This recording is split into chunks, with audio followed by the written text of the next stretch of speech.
ஓம் நம சிவாயம். அம்மா வீட்டிலேருந்து பொங்கல் சீர் கொண்டு வந்தாங்க. 3ஆம் ஆண்டு பொங்கல் சீர்.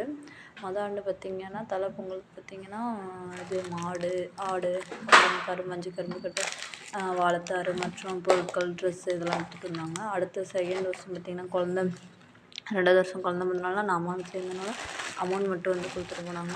இப்போ பார்த்திங்கன்னா பொங்கலுக்கு தேவையான திங்ஸ் எல்லாம் முந்திரி பருப்பு, வெல்லம், பாசிப்பருப்பு, பச்சை கடலைப்பருப்பு, பச்சரிசி இதெல்லாம் கொண்டு வந்தாங்க. மஞ்சள் கொத்து வாங்கிட்டு வந்தாங்க. வாழைப்பழமும் வாங்கல, அதுக்கு பதிலாக காசு அமௌண்ட் கொடுத்துட்டு போயிட்டாங்க. ஒவ்வொரு வருஷமும் சில வீட்டில் பார்த்திங்கன்னா அண்ணனுங்க தாய் மாமங்க அவங்களாம் வந்து கொடுப்பாங்க. எனக்கு கூட பிறந்தவங்க வந்து அண்ணனுங்க இல்லை, அண்ணனுங்களும் தம்பியும் இல்லை. ஸோ அம்மா தான் எப்போதுமே ஒவ்வொரு வருஷமும் செய்வாங்க. அக்காவுக்கும் அவங்களே தான் செய்வாங்க. எங்களில் வந்து அண்ணன் இருக்கலாமான்னு தோணும். பட் பரவாயில்ல, எங்கள் அம்மா எங்களை எந்த இடத்துலையும் எங்களை விட்டு கொடுக்காம எங்களுக்கு செய்வாங்க.